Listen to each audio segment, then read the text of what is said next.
Mais um reactzão.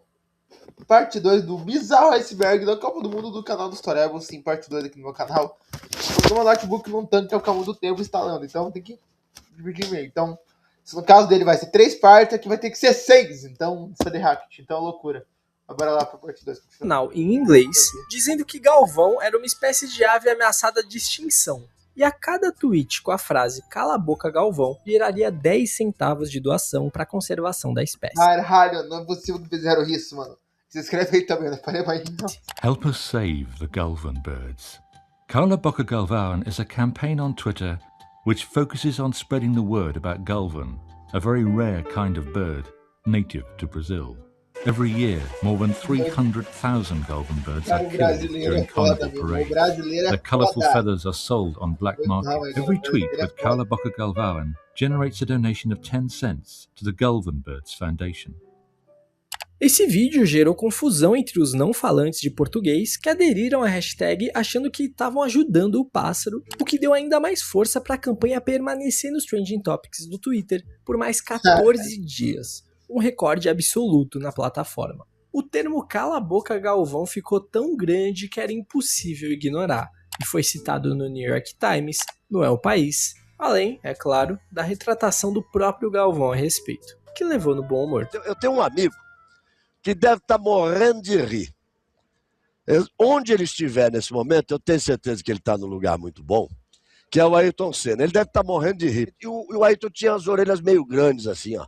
Então eu chamava ele de Dumbo. E ele me botou o apelido de papagaio. Então, no meio da Fórmula 1, as pessoas ainda me chamam de papagaio. E não é que essa campanha é para salvar o papagaio, que é o papagaio Galvão. Eu tô com o papagaio Galvão, não abro. Tô fechado na campanha, vamos em frente. É tudo brincadeira. Só que seria que levando a brincadeira. Se fosse qualquer outro de hoje em dia, ficar assim, meu Deus, não pode me chamar assim, processo. Eu não aceito isso comigo, processo. Brincadeira. Tinha um joguinho do Cala a Boca, que o meu filho Luca, que tem 9 anos, quando tinha 5, um dia disse assim: pai, calei sua boca 5 vezes. E eu morri de rir. Achei muito engraçado. Faz parte, é muito legal. Suíça 2006. O que a Suíça fez em 2006? Descubra como a Connect Car pode ajudar no dia a dia.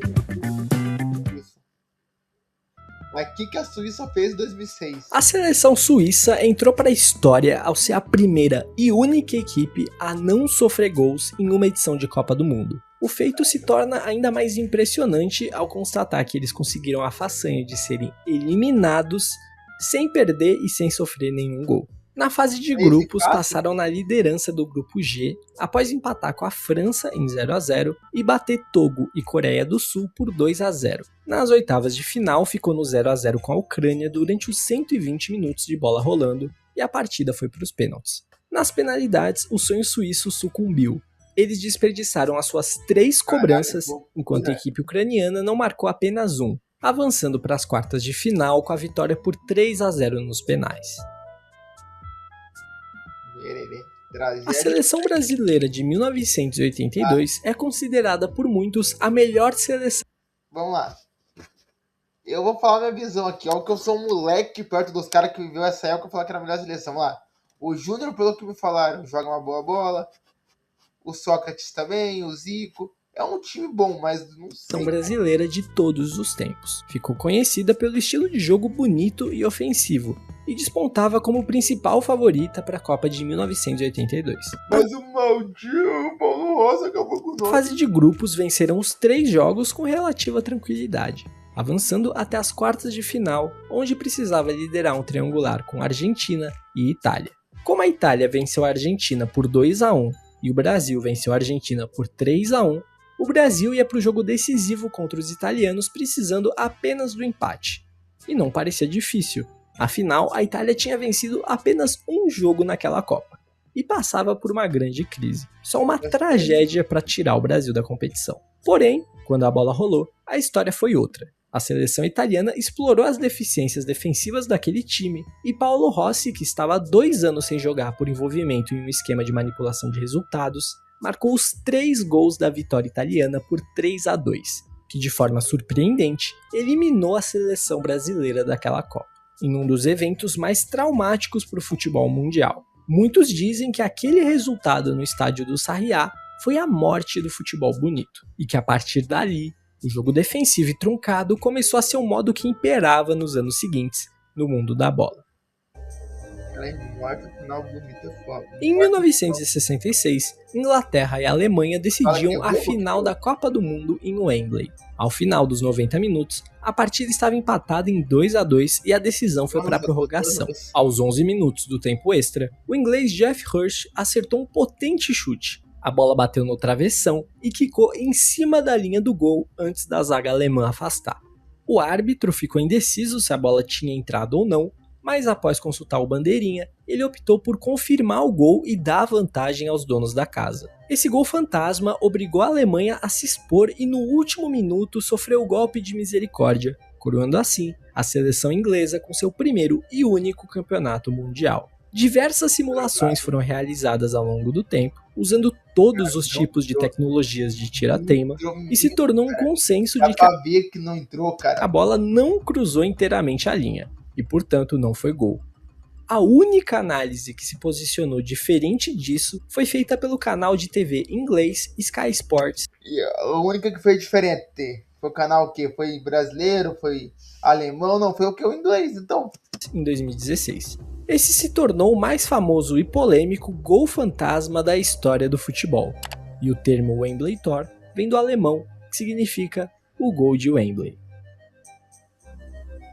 Gol fantasma não, porque 44 anos depois do gol fantasma de Wembley, Inglaterra e Alemanha se reencontravam em um jogo de Copa do Mundo.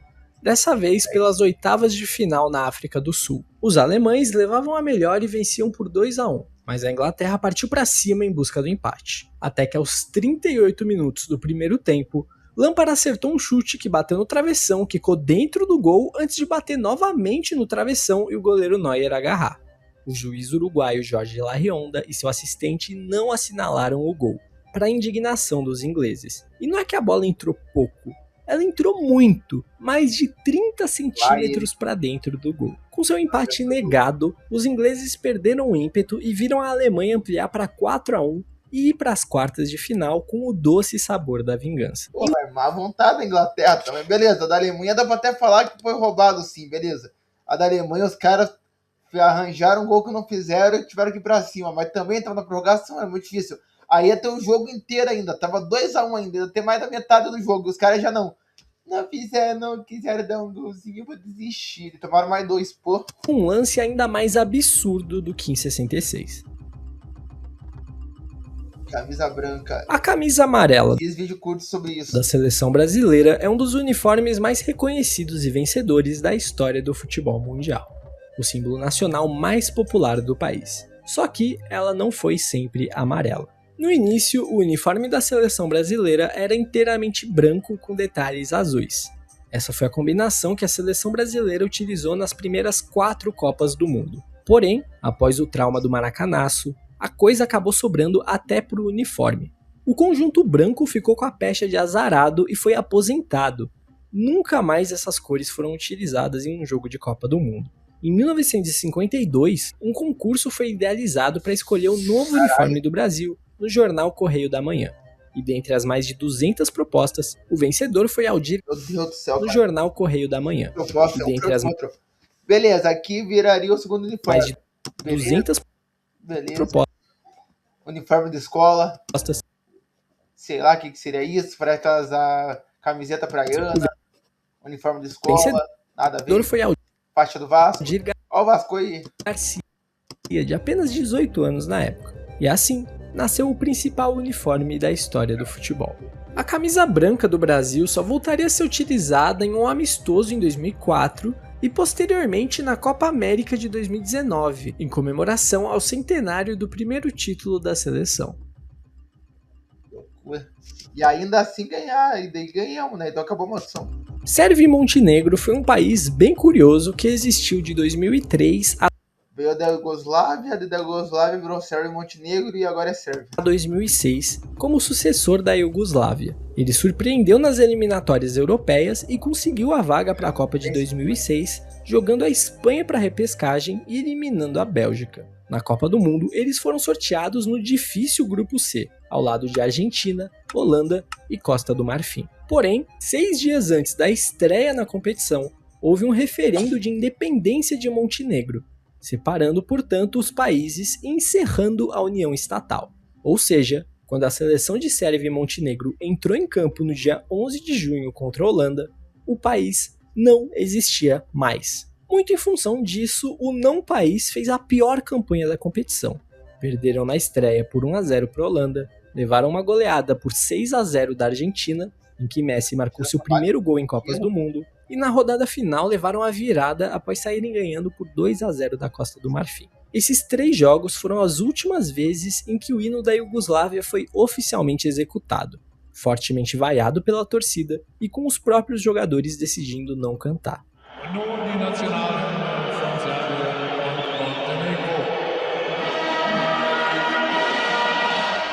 Apesar da seleção ser Sérvia e Montenegro, dentre os 23 jogadores que foram para a Copa, 23, 21 era da Sérvia, pô, meu Deus. Apenas 2 eram montenegrinos. O único titular era o goleiro. O resto do elenco era formado por sérvios. Loucura.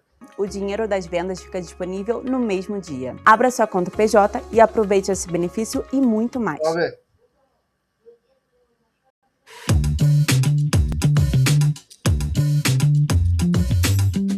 Propaganda, quitando, sei lá. Não vai ter Copa aí, rapaz. Durante o período de preparação do Brasil para receber a Copa do Mundo de 2014, surgiram diversos protestos e campanhas contrárias à realização do evento no país. Diversos movimentos sociais organizaram passeatas e manifestações nas capitais onde seriam realizados os jogos, criticando os altos gastos governamentais com a Copa, em detrimento dos baixos investimentos em serviços públicos, que estavam cada vez mais sucateados. Cabe prioridade, dependendo da situação. Os protestos ainda reivindicavam por políticas de moradia, o fim da militarização urbana e violência policial. Nessa época, emergiam no Brasil os chamados Black Blocs, uma tática anticapitalista caracterizada por suas roupas e máscaras pretas, que realizavam ataques a corporações multinacionais e ao governo. Os manifestantes tinham grande apoio popular e a menos de 2 meses da Copa, pesquisas indicavam que menos da metade dos brasileiros concordavam com a realização do torneio no país, e 55% dos entrevistados acreditavam que o evento traria mais mal do que bem aos brasileiros. Apesar de tudo isso, e ainda atrasou a construção do estádio, né, pô? Porque eu vi um negócio assim. O torneio aconteceu normalmente e, com o passar do tempo, a opinião pública se reverteu de forma favorável a ele. Mão de galha, mais uma mão. Durante as eliminatórias para a Copa do Mundo de 2010, França e Irlanda ficaram em segundo lugar de seus grupos. Por isso, elas foram para a repescagem e, se quisessem as passagens para a África do Sul, teriam que vencer a outra. O jogo de ida foi vencido pelos franceses por 1-0, mas na volta os irlandeses deram o troco e venceram pelo mesmo placar. Com o agregado empatado, o jogo foi para a prorrogação e, em uma cobrança de falta da intermediária, Henry dominou a bola dando 2 toques com a mão e cruzou para Gallas marcar de cabeça o gol de empate. O árbitro não viu o toque intencional e, por isso que a França na fase de grupos, para merecer a não roubar, não pode roubar. Mesmo com os eloquentes protestos dos irlandeses, manteve o gol, que dava à França a vaga na Copa do Mundo e eliminava a Irlanda. Após o incidente, a Federação Irlandesa e o governo do país pediram à FIFA que o jogo fosse anulado e rejogado, ou então que a Irlanda fosse autorizada a entrar na Copa do Mundo, abrindo uma 33ª vaga. Meu Deus, imagine, meu pai amado. Mas a FIFA rejeitou os pedidos. Henry cogitou até se aposentar da seleção por conta das reações ao jogo. Admitiu que dominou a bola com a mão e chegou a dizer ser favorável ao jogo ser anulado. O árbitro também cogitou a aposentadoria. Os donos da rede Pizza Hut prometeram pizzas grátis para cada gol sofrido pela seleção francesa na Copa. E talvez essa ideia tenha trazido um razoável prejuízo aos estabelecimentos. Greve francesa, falando 2010. Após a classificação no mínimo conturbada para a Copa, a França foi sorteada no grupo A, ao lado dos anfitriões, do México e do Uruguai. Depois de empatar com o Uruguai na estreia, os franceses enfrentavam o México. No intervalo desse jogo, ainda em 0-0, a Nelka teve uma discussão bem acalorada com o treinador Raymond Domenech, com ofensas e xingamentos bem graves no momento em que o treinador o sacou do jogo. No segundo tempo, o México fez 2-0 e derrotou os franceses, mas o pior ainda estava por vir. Todos os jornais franceses no dia seguinte repercutiam a discussão entre a Anelka e o treinador, que alguém do vestiário vazou. A Anelka se recusou a pedir desculpas, e por isso foi mandado de volta para a França, expulso da delegação. Parece que foi o que rolou em 2018, daí com a Argentina, com o São Paulo. Essa decisão desagradou muito os outros atletas, que organizaram uma greve e se recusaram a treinar no dia seguinte. Eles chegaram de ônibus no CT, atenderam os fãs e voltaram para o ônibus. Essa atitude provocou desgaste com diversos ex-jogadores e até com políticos no país, em um ponto que até o próprio presidente estava tentando lidar com a situação. Com a seleção no olho do furacão, eles ainda tinham que enfrentar os donos da casa e não dependiam mais de si para classificar. E, obviamente, o resultado não poderia ser outro. Foram derrotados novamente por 2-1 e todos voltaram para casa bem mais cedo do que o planejado. Alguns dos jogadores mais influentes daquele elenco foram punidos pelo Comitê de Disciplina da Federação. Além de Anelka, que pegou um gancho de 18 jogos fora da seleção nacional, teve o capitão Evra fora por 5 jogos, Ribéry por 3 e Toulalan por 1. Durante as Copas de 1998 e 2002, a FIFA adotou a regra do gol de ouro, ou seja, após uma partida eliminatória terminar empatada, seriam adicionados 2 tempos de 15 minutos, conhecidos como prorrogação. A diferença é que se alguma equipe marcasse o gol durante esse período, o jogo seria encerrado imediatamente e a vitória iria para o time que marcou. Mas será que teve algum lance do gol do... 4 jogos foram decididos por essa regra. A França eliminou o Paraguai em 98, em 2002, Senegal eliminou a Suécia, a Coreia do Sul eliminou a Itália e a Turquia eliminou Senegal. Essa regra foi feita pensando em incentivar as equipes a serem ofensivas e aumentar a emoção. Só que o efeito acabou sendo exatamente o contrário na prática. As seleções acabavam jogando a prorrogação com uma postura muito defensiva, temendo sofrer o gol decisivo. Por isso, essa regra só durou por 2 edições. Elefantes brancos. A expressão elefantes brancos se refere a projetos públicos ou construções caríssimas, mas que acabam sendo subutilizadas e possuem um custo de Qatar em 2022? manutenção altíssimo, o que as torna inúteis. No caso da Copa do Mundo, estamos falando de estádios e arenas carérrimas que após o período da competição acabam não sendo mais utilizadas e ficam apodrecendo e apenas gerando dívidas e mais custos a troco de nada. A Copa que mais gerou elefantes brancos para o seu país possivelmente foi a da África do Sul, em que apenas um ou outro estádio recebe partidas de futebol com frequência e os outros vivem de jogos de rugby, feiras, casamentos, qualquer coisa que amenize o grande prejuízo que é manter as estruturas. Não precisamos ir muito longe para ver exemplos desse tipo. A Copa aqui no Brasil deixou de herança alguns elefantes brancos. Por exemplo, a Arena Pantanal acabou ganhando utilidade com o Cuiabá nas divisões de cima do futebol brasileiro, da mesma forma que a Arena da Amazônia com o Manaus e mais recentemente com o Amazonas. Mas fora elas, basta ver o desespero que é para mandar jogos lá no Mané Garrincha, em Brasília. Tem também a Mané Garrincha, quanto tempo que eu não vi esse nome assim de estádio? Arena das Dunas, em Natal, no Rio Grande do Norte. E principalmente a Arena Pernambuco, que é a mais inexplicável, sendo localizada longe do centro, no meio do mais absoluto nada, e com os 3 grandes clubes do estado já tendo seus estádios muito bem estabelecidos. A FIFA tem explorado medidas para evitar esse tipo de obra. Por exemplo, na Copa do Catar fizeram um estádio que foi completamente desmontado após o final da competição. Que loucura. Filó? Filó foi o primeiro jogador brasileiro a ser campeão da Copa do Mundo. Após uma boa passagem pela Lazio, ele chamou a atenção da seleção italiana, que estava recrutando descendentes ao redor do mundo para reforçar Que nem a França hoje em dia. a sua seleção. E sendo considerado um cidadão italiano por ser filho de mãe italiana, Filó esteve no grupo campeão mundial com a Itália em 1934. Ele entrou em campo apenas no primeiro jogo, a goleada por 7-1 sobre os Estados Unidos. O jogo do século é Alemanha e Itália. Itália e Alemanha se enfrentavam por uma vaga na final da Copa do Mundo de 1970. Essa partida entraria para a história como o jogo do século. Os italianos começaram pressionando e conseguiram abrir o marcador logo aos 8 minutos. O placar continuou assim por boa parte do jogo, A Alemanha partiu para cima, mas não conseguia ser efetiva. Teve uma bola na trave e 2 salvas em cima da linha pela defesa italiana. Uma delas nessa entregada absurda do goleiro italiano. Quando o jogo já se encaminhava para o fim, no apagar das luzes, a Alemanha consegue o gol de empate no último lance e leva o jogo para a prorrogação. E foi aí que essa partida ganhou contornos históricos. Ainda no segundo tempo, o alemão Franz Beckenbauer tinha sofrido no segundo tempo, teve nem o primeiro. Uma falta na entrada da área. Só que ele continuava sentindo muita dor. Foi quando o médico chegou à conclusão que o atleta tinha deslocado o ombro. Só que sua seleção já tinha feito as 2 substituições permitidas. Foi então que, para não deixar seus companheiros com 1 a menos, ele optou por jogar a prorrogação com o braço imobilizado. Logo nos primeiros minutos do tempo extra, a zaga italiana se embanana toda e a bola entra de mansinho para deixar a Alemanha em vantagem pela primeira vez no jogo. Mas não por muito tempo, porque 4 minutos depois foi a vez da defesa alemã retribuir o favor e entregar Então, os caras ninguém tava querendo pra final por o gol de empate. Ainda antes do fim da primeira parte da prorrogação, em um contra-ataque, os italianos retomaram a liderança. Não perca a conta, está 3 a 2.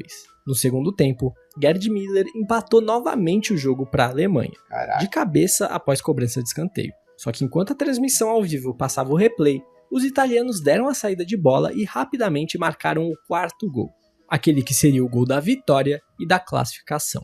Foram 7 gols, sendo 5 deles nos 30 minutos da prorrogação, o que rendeu a placa no Estádio Azteca como o jogo do século. E a Itália meio que fez tudo isso para acabar tomando 4 do Brasil naquela final. Respeito o Brasil, né? Eu não respeito não, deixa, eu tô brincando, não. Você provavelmente já se deparou com algum vídeo da seleção brasileira de 2006 no Twitter ou no Instagram com a legenda de Aura ou qualquer coisa do tipo. E de fato, poucas seleções, né? Ronaldo, Adriano Imperador, Ronaldinho Gaúcho, Kaká, Zé Roberto, Emerson, Lúcio. A história tinha um jogador que tinha participado daquela seleção tão habilidosos quanto o Brasil de 2006. Em particular, se destacava o ataque formado pelo chamado Quadrado Mágico, composto por Ronaldinho Gaúcho, Kaká, Adriano e Ronaldo. As expectativas não podiam ser maiores quando na Copa das Confederações o Brasil foi campeão amassando a Argentina por 4 a 1 na final e sem Ronaldo, que optou por não jogar a competição para se preparar para a Copa. Porém, como já dito, a Copa das Confederações só serve para iludir. E na hora H, a seleção fez jogos extremamente medíocres. Passou de seu grupo e pelas oitavas de final porque enfrentou adversários muito fracos. E na primeira seleção forte que teve pela frente, a França, acabou eliminada. Há quem culpe a troca de Robinho por Ronaldo, a preparação em Vegas ou os laterais. Enfim, motivos não faltam. Fato é que essa seleção de 2006 nunca foi tão forte em campo quanto no papel. No jogo da eliminação para a França em 2006, o estrelado time brasileiro pouco ameaçou a meta francesa. E aos 11 minutos do segundo tempo, Zidane cobrou falta na lateral e encontrou Henry completamente sozinho na área brasileira para marcar o gol que eliminaria os atuais campeões do mundo. A marcação inexistente no autor do gol foi o que mais chamou a atenção no lance. E não demorou para colocarem a culpa no atleta mais próximo. Começou a se dizer que Roberto Carlos deixou de marcar Henry porque estava arrumando o meião. E a imagem realmente mostrava o atleta inclinado, com as mãos nos joelhos, sem dar nenhum indício Teve uma história que era de uma linha de impedimento que precisava marcar alguém. A grande repercussão desse lance acabou gerando a aposentadoria do lateral com a camisa amarelinha. Ele se defendeu e disse que não deveria estar marcando ninguém. Afinal, ele tinha 1,68 de altura e, portanto, nenhuma chance de ganhar pelo alto. Ainda mais marcando Henry com 20 centímetros a mais. O problema, segundo ele, foi de uma jogada de linha de impedimento que não foi bem executada. Mesmo a versão do lateral fazendo mais sentido, a história do meião pegou e entrou para sempre no folclore do futebol brasileiro. A acusação do meião geralmente é atribuída ao Galvão Bueno. Porém, apesar da relevância dessa história, não existem trechos disponíveis na internet desse Brasil e França, onde Galvão menciona Roberto Carlos mexendo no meião como culpado pelo gol. Se olharmos a análise de pós-jogo, Galvão é inclusive bem razoável com a situação e não coloca a culpa diretamente no atleta. A bola vai passar muito pelo alto, por cima dele, vem aqui para a direita. O Roberto Carlos está em cima, olha lá, ele parou, o Roberto Carlos não acompanhou. Ele não acompanhou exatamente o Thierry Henry que andou por ali. Olha lá, ele ficou parado. Exatamente na posição dele. E ali ele ficou parado. Estranho, né? Estranho, né? Ficou parado de forma estranha porque ele não estivesse sentindo alguma coisa. O juiz autorizou, ele cobraram e ele ficou parado. É verdade. Vale também dizer que a rixa de Roberto Carlos com o narrador era antiga. Na Copa de 98, o lateral cedeu o escanteio que originou no primeiro gol da França na decisão. E Galvão foi bem duro nas críticas. Copa do Mundo é coisa séria. Final de Copa do Mundo é coisa muito séria. Caralho. Não é lugar de gracinha e de malabarismo. Na tentativa do malabarismo, em vez de lateral, pintou um escanteio. O que aconteceu? Cabeça de Zidane, bola no chão, gol da França. França 1-0. 4 anos depois do gol de mão de Maradona contra a Inglaterra, a Argentina chegava à Copa de 1990 como atual campeã do mundo. Apesar das expectativas, nossos hermanos começaram mal e perderam na estreia para Camarões, precisando se recuperar frente à União Soviética. Logo no começo do jogo, quando a partida estava 0-0, em cobrança de escanteio, os soviéticos iriam abrir o placar, mas Maradona na primeira trave com a mão evita o gol. O juiz, novamente, não vê irregularidade e a Argentina sairia vencedora por 2-0. Essa vitória se mostrou fundamental, pois com o empate na última rodada, a seleção argentina se classificou como terceira colocada do grupo e terminaria quase vencendo a Copa, perdendo apenas na decisão para a Alemanha. A Austrália, como todos nós sabemos, é um país da Oceania. Talvez, se você não for muito bom em geografia, seja um dos únicos que você conhece lá. Apesar disso, a seleção não disputa as eliminatórias Nova Zelândia, né? Daí eu tô falando merda. com seus vizinhos. Desde 2005, a Austrália decidiu abandonar a Confederação da Oceania para se juntar à Confederação Asiática, buscando disputar competições em um nível mais alto, afinal, praticamente todas as seleções da Oceania são amadoras, e também maiores chances de jogar a Copa do Mundo, pois os asiáticos possuíam vagas diretas, enquanto o vencedor da Oceania ainda tinha que passar por uma repescagem para aí sim disputar a Copa. E na prática isso se tornou extremamente efetivo. Afinal, o país que só tinha jogado a Copa em 1974 se tornou presença frequente na competição, tendo participado de todas as edições depois de 2006, o que ainda por cima trouxe mais visibilidade para os seus jogadores. Cartões, lá vem. O uso de cartões no futebol se deu na edição de 1970 da Copa do Mundo. Eles foram introduzidos para superar barreiras de idioma e as decisões do árbitro ficarem mais claras tanto ao público quanto aos jogadores. Afinal, era Imagina, cara, você fez uma falta feia, mas falando, sei lá, em japonês. O que você tá falando, Arthur? Tô entendendo. Ai, burro. Difícil um árbitro escocês se comunicar em um Paraguai e Suécia disputado no Brasil, por exemplo. A ideia veio do árbitro inglês Ken Aston, após na partida das quartas de final da Copa de 66, entre Argentina e Inglaterra, o juiz expulsar o capitão da seleção argentina sinalizando com um indicador. Porém, ele não entendia o que o juiz queria dizer, e só depois de muito tempo foi convencido a deixar o campo. E isso fez o árbitro pensar em uma forma universal de sinalizar esse tipo de advertência. Foi então que, inspirado nos sinais de trânsito, foi idealizado o cartão amarelo para infrações com advertência e vermelho para expulsão. A FIFA decidiu testar o conceito na Copa de 70 e, com sucesso, o implementou de forma definitiva. O primeiro cartão amarelo seria aplicado ao soviético Assashani na abertura da Copa de 70. Já o primeiro cartão vermelho só seria dado na Copa de 74, ao chileno Carlos Caselli. Loucura.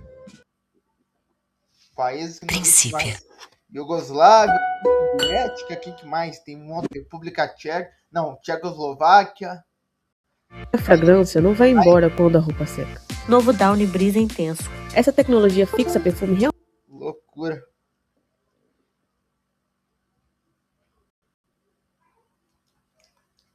Deixa eu sair pra de volta.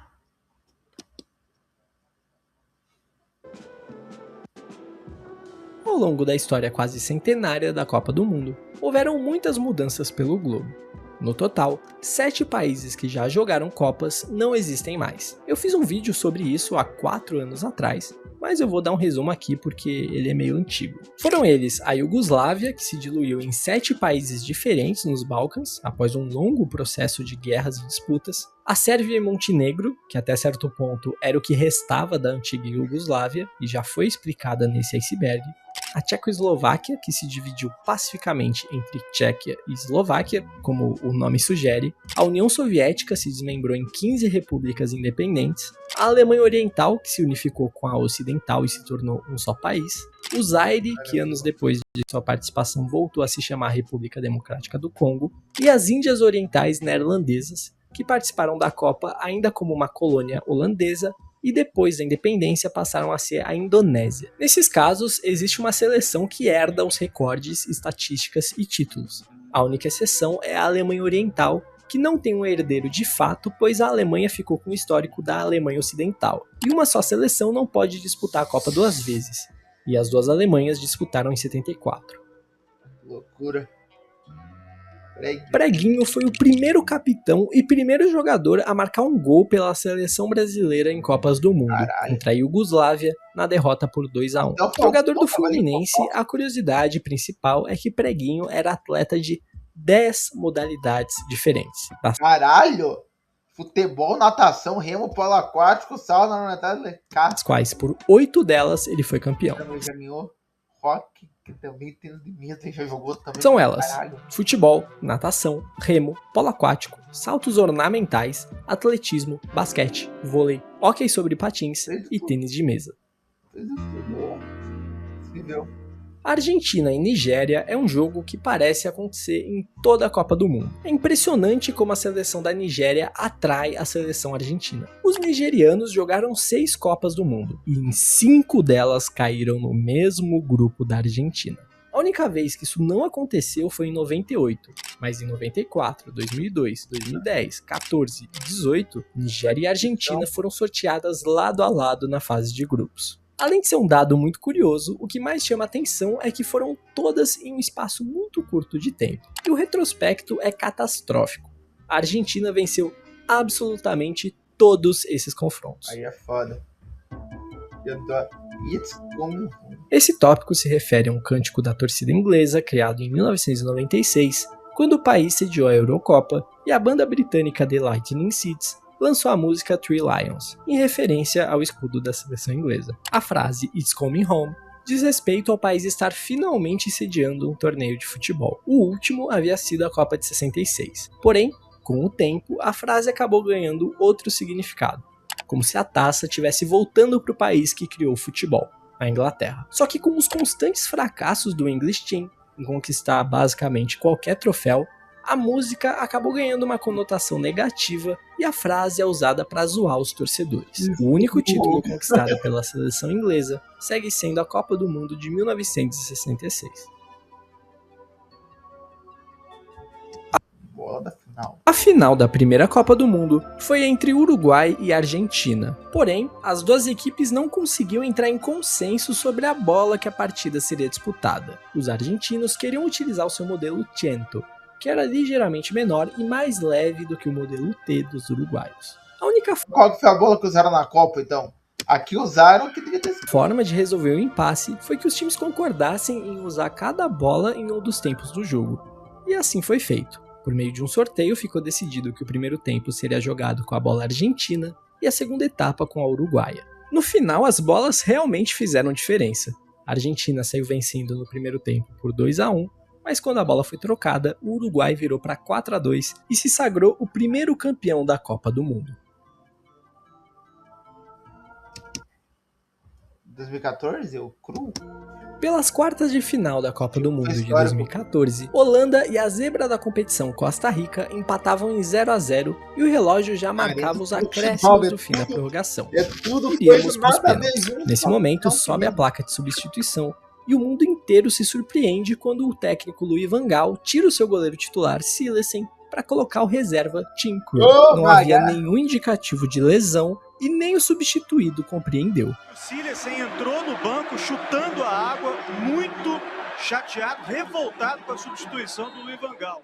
Poucos minutos depois, tudo seria justificado, pois Krul defendeu 2 pênaltis e classificou a Holanda para as semifinais. Apenas Van Gaal e o goleiro reserva sabiam dessa ideia.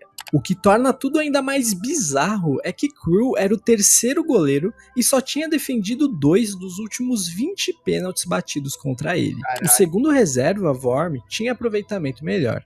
O titular, no entanto, nunca tinha defendido um pênalti na carreira. Van Gaal confirmou que seu plano foi mais uma jogada psicológica e ele optou por Krul por ele ser mais alto e com mais envergadura. Simples assim. No jogo seguinte, a Holanda enfrentou a Argentina nas semifinais e o roteiro se desenhava de forma semelhante. Porém, dessa vez, Van Gaal já tinha gasto todas as suas substituições e o goleiro não foi trocado. Resultado, a Argentina vence nos pênaltis com o goleiro Silesen não defendendo nenhuma cobrança. Ele só pegaria o seu primeiro pênalti na carreira em 2019. O cara saiu reclamando 5 depois de pegar o primeiro pênalti, que eu sei brabo. Essa ousadia de Van Gaal inspirou outra substituição de goleiros para as penalidades.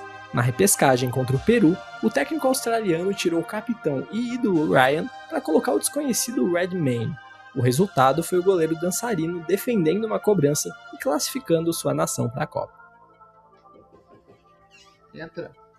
Pela fase de grupos da Copa de 1970, Brasil e Inglaterra duelavam, quando aos 10 minutos de jogo, Jairzinho cruza para Pelé que a queima-roupa cabeceia a bola para o chão, mas o goleiro Gordon Banks opera um milagre e consegue desviar a bola A defesa do terra duelada. Né, que tinha aparecido. Loucura. Aos 10 minutos de jogo, Banks opera um milagre e consegue desviar a bola para escanteio. O relato de todos os jogadores em campo era de certeza que a bola iria entrar no momento em que Pelé cabeceou. O próprio rei não acreditou que o inglês tinha alcançado a bola. Pela enorme dificuldade e a velocidade do lance, essa ficou conhecida como a defesa do século e é muito referenciada como a maior defesa da história do futebol. O Brasil até o Pelé comentou depois, né, que foi a maior defesaça que ele já viu, né? até consegue marcar seu gol e vencer no segundo tempo por 1-0. Mas o lance mais marcante da partida e da vida do goleiro é a defesa na cabeçada de Pelé. Fica a curiosidade que ambos se tornaram grandes amigos e esse lance foi o começo de toda essa amizade.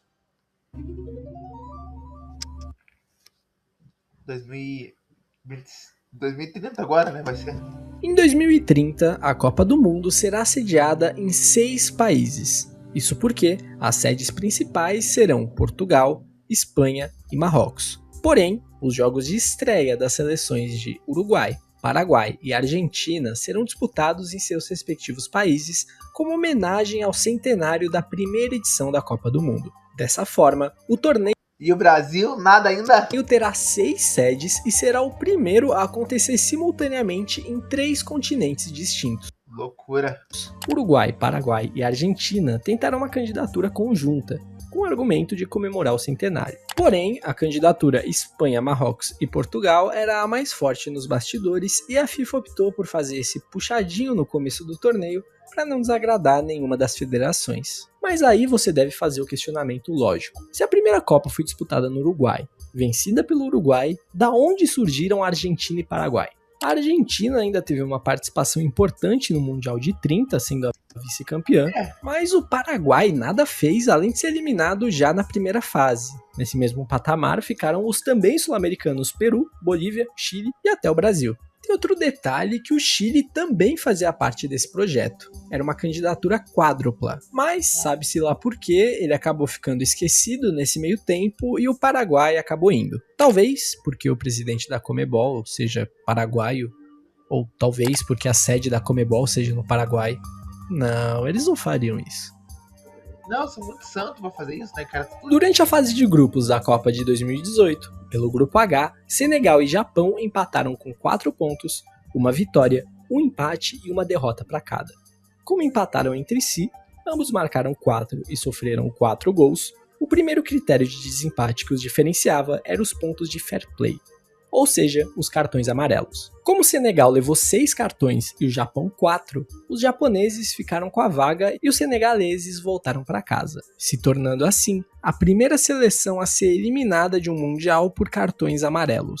Fica a curiosidade que Niang, autor do gol da vitória senegalesa contra a Polônia, acabou posteriormente se tornando o culpado pela eliminação, pois nos jogos seguintes levou 2 cartões amarelos, que eram exatamente a diferença entre o seu país e o Japão. Caso não tivesse sido advertido, ambos teriam 4 cartões e a vaga seria decidida em sorteio. O Milagre de Berna é a forma com que ficou conhecida a final da Copa do Mundo de 1954. Na fase de grupo são 8-3 para a Hungria e na final com 4-3 ou 3-2. Entre a Alemanha Ocidental e Hungria. A seleção húngara era a melhor seleção do mundo naquele começo de anos 50. Estava há mais de 30 jogos invicta e na fase de grupos tinha goleado essa mesma Alemanha por 8-3. Vale dizer que a Alemanha poupou alguns de seus atletas, o que não muda o fato de que eles levaram 8. Quis o destino que essas duas equipes se reencontrassem na grande final do campeonato. Sob forte chuva, a seleção húngara confirmava o seu favoritismo e Puskás abriu o placar logo aos 6 minutos. 2 minutos depois, o goleiro alemão se enrolou com a bola e a Hungria ampliou.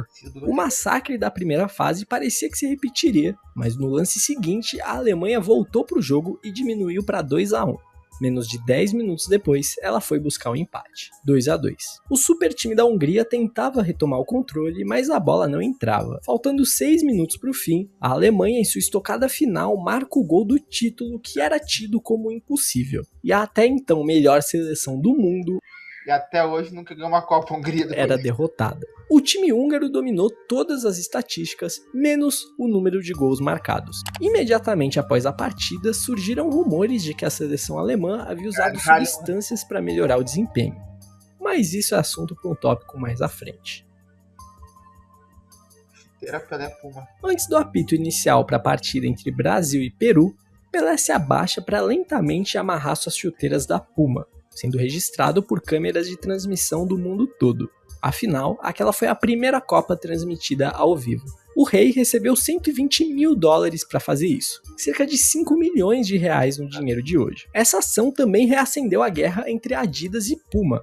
As marcas fundadas por irmãos tinham um acordo de não patrocinar Pelé, pois a inflação nos custos poderia causar a falência de ambas. Mas a ousadia da Puma para quebrar o trato foi o que consolidou a marca como uma gigante do material esportivo. Top demais. Após a conquista do pentacampeonato mundial no Japão, os jogadores da seleção brasileira seriam homenageados no Palácio do Planalto assim que voltassem ao país. Porém, alguns deles acabaram bebendo um pouco além da conta no avião de volta. E o consumo de bebidas alcoólicas em elevadas altitudes acaba tendo seu efeito intensificado. E, portanto, alguns atletas estavam levemente alcoolizados no momento da cerimônia. Vampeta, após receber sua medalha do presidente Fernando Henrique, deixou seus pensamentos intrusivos ganharem e desceu a rampa do Palácio do Planalto dando cambalhotas de tanta alegria. É loucura. Bom, rapaziada, a parte 1 vai ficando por aqui. Espero que vocês tenham curtido. Se foi o caso, não se esqueça de se inscrever aqui no canal para saber quando as continuações. A parte 2 já, então topzera. Ações ficarão prontas. E enquanto elas não saem, você pode dar uma olhada nos outros vídeos aqui do canal, como por exemplo, o Iceberg do Brasileirão e o Iceberg da Libertadores, que eu, modéstia à parte, recomendo muito. Queria agradecer em especial a algumas pessoas que me auxiliaram na pesquisa e confecção de alguns tópicos, como o Vitor, da página La Camisa Não Se Mancha, o Kevin Nicolas, do canal Primeira Fila F1, que me ajudou demais, em particular nos tópicos sobre o Galvão Bueno, e Cara, claro, aos meus amigos Edu e Santiago na pesquisa de tópicos para Iceberg. Queria pedir perdão pela demora para a postagem desse vídeo, foram 3 meses. Boa, pelo trabalho que veio, pela edição, tá bom demais. Pode demorar um ano, mas pra trazer um vídeo top desse vale a pena. E sem nada, mas a parte 2 já está em produção e assim que possível ela será postada. Agradeço demais pela paciência e bom, por hoje chega. Muito obrigado a você que viu até aqui. Valeu, tamo junto. Falou. Então galera, esse foi Hack, pra ter curtido, é isso. Valeu, falei, fui!